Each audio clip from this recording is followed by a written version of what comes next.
दोस्तों, अगर कभी आप अपने बाइक या कार की सर्विसिंग करवाने सर्विस सेंटर पर गए होंगे तो आपने वहां काम करने वाले मैकेनिक और टेक्नीशियन को देखा होगा। वह जिस प्रोफेशनल ढंग से आपके टू व्हीलर या फोर व्हीलर को सर्विसिंग या रिपेयर करते हैं, उसके पीछे उनके द्वारा किए गए कोर्स का योगदान होता है। सर्विसिंग सेंटर में काम करने वाले अधिकतर टेक्नीशियन या मैकेनिक ITI या डिप्लोमा होल्डर होते हैं। तो आज की इस वीडियो में मैं आपको ITI ऑटोमोबाइल या जिसे मैकेनिक मोटर व्हीकल भी कहते हैं ट्रेड के बारे में पूरी जानकारी दूंगा। आपको बताऊंगा कि मैकेनिक मोटर व्हीकल ट्रेड क्या होता है, इस कोर्स के दौरान स्टूडेंट क्या सीखते हैं, किनको यह कोर्स करनी चाहिए, eligibility, admission procedure, syllabus, job, higher education के क्या ऑप्शंस हैं, सब कुछ आपको इस वीडियो में एक्सप्लेन करूंगा। और अंत में मैं आपको बताऊंगा कि अगर आप भी यह कोर्स करने जा रहे हैं तो आपको किन बातों का ध्यान रखना चाहिए। दोस्त, जिसको लेकर पढ़ाई करने वाले अधिकतर स्टूडेंट्स को अच्छी नौकरी मिल जाती है और वे अपने भविष्य में अच्छा कर पाते हैं। जैसा कि आप जानते हैं, ITI 2 साल का टेक्निकल सर्टिफिकेशन ट्रेनिंग कोर्स होता है जिसका मकसद ज्यादा से ज्यादा लोगों को टेक्निकल नॉलेज देना है।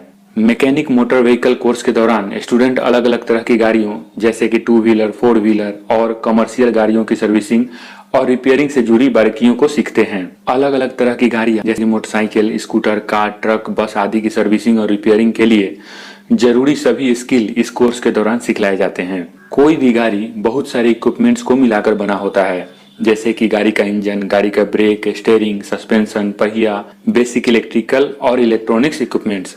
तो अगर किसी मैकेनिक को किसी गाड़ी की सर्विसिंग या रिपेयर के काम को सही ढंग से करना है तो उसे इन सारे पार्ट्स के बारे में जानकारी होनी चाहिए। इसके साथ ही अलग अलग तरह के इंजन जैसे कि पेट्रोल इंजन, डीजल इंजन आदि को बनाना भी सिखलाया जाता है। आज हर गाड़ी में बहुत सारा रिले का प्रयोग होता है, तो स्टूडेंट को अलग अलग तरह के रिले पर काम करना सिखलाया जाता है। गाड़ी के लग्जरी पार्ट्स जैसे कि AC, म्यूजिक सिस्टम आदि को सर्विस और रिपेयर करना भी एक मैकेनिक का महत्वपूर्ण काम होता है। जिनको गाड़ी पर काम करना, गाड़ी के बारे में जानना अच्छा लगता है, उनको यह कोर्स करनी चाहिए। साथ में जो स्टूडेंट कम समय में कम खर्च में एक ऐसा कोर्स करना चाहते हैं जिसमें उनको अच्छा टेक्निकल जॉब मिल जाए, जहां वे अच्छी कमाई कर सकें और खुद को और अपने फैमिली को सपोर्ट कर सकें, तो वे स्टूडेंट भी इस कोर्स को कर सकते हैं। कोर्स के एलिजिबिलिटी की बात करें तो कोई भी स्टूडेंट जिसने 10वीं किसी रिकॉग्नाइज्ड बोर्ड से पास कर ली है इस कोर्स को ज्वाइन कर सकता है। छात्र की उम्र कम से कम 14 साल होनी चाहिए। इस कोर्स के ड्यूरेशन की बात करें तो इस कोर्स का ड्यूरेशन 2 साल का होता है, जिसमें 2 बार वार्षिक एग्जाम कंडक्ट किया जाता है।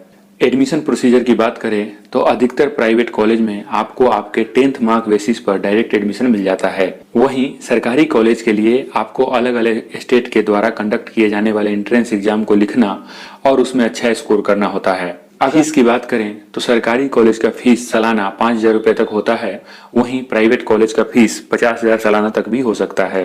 इस कोर्स के बाद कैरियर ऑप्शंस की बात करें तो एक अच्छी जॉब अच्छी सैलरी के साथ मिलने की संभावना बहुत ज्यादा होती है।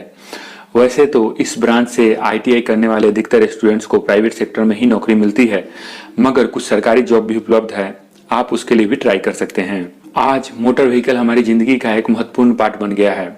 हर दिन गाड़ियों की संख्या बढ़ती जा रही है और साथ में बढ़ता जा रहा है मैकेनिक की डिमांड।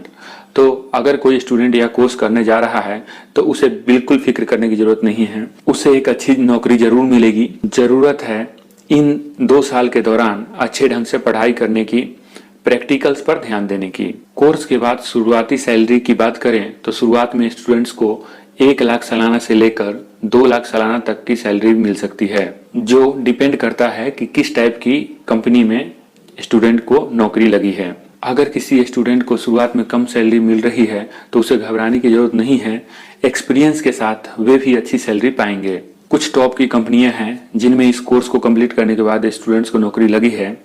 यह है Tata, Toyota, Ford, hero, Honda, Bajaj आदि। यहाँ ध्यान देने वाली बात यह है कि शुरुआत में अधिकतर स्टूडेंट्स को इन बड़ी कंपनीज के सर्विस सेंटर में ही काम मिलता है। बहुत सारे स्टूडेंट कोर्स कंप्लीट करने के बाद अपना खुद का सर्विस सेंटर या मोटर व्हीकल पार्ट्स की दुकान भी शुरू करते हैं, और उनमें से अधिकतर आज सक्सेसफुल हैं क्योंकि वे अपने कोर्स के दौरान उस फील्ड का अच्छा नॉलेज ले चुके होते हैं और उन्हें सारी बातें पता होती हैं। कोर्स के स्ट्रक्चर की बात करें तो आपको प्रोफेशनल स्किल्स ट्रेड प्रैक्टिकल के तहत पढ़ना होता है। प्रोफेशनल नॉलेज ट्रेड थ्योरी के अंतर्गत पढ़ना होता है। Workshop calculation and science engineering, drawing, employability skills आदि पढ़ना होता है। इस कोर्स के बाद हायर एजुकेशन के ऑप्शंस की बात करें तो अगर स्टूडेंट ने इस कोर्स के साथ ही NIOS मतलब national institute of open schooling से 12th भी कर लिया है तो वह आगे कोई भी कोर्स कर सकता है, या फिर अगर स्टूडेंट चाहे तो डिप्लोमा इन इंजीनियरिंग कोर्स में लेटरल एंट्री के थ्रू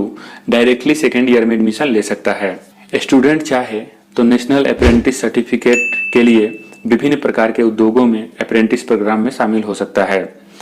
अगर कोई स्टूडेंट इस कोर्स को करने के बाद ITI में ही ट्रेनर के रूप में काम करना चाहे तो उसे craft instructor training scheme join करना होगा। आपको इस कोर्स के दौरान एक विशेष ध्यान इस बात का रखना है कि आज ऑटोमोबाइल इंडस्ट्री हर दिन बदल रहा है, हर दिन उसमें कुछ नया इनोवेशन हो रहा है, हर दिन टेक्नोलॉजी अपग्रेड हो रहा है।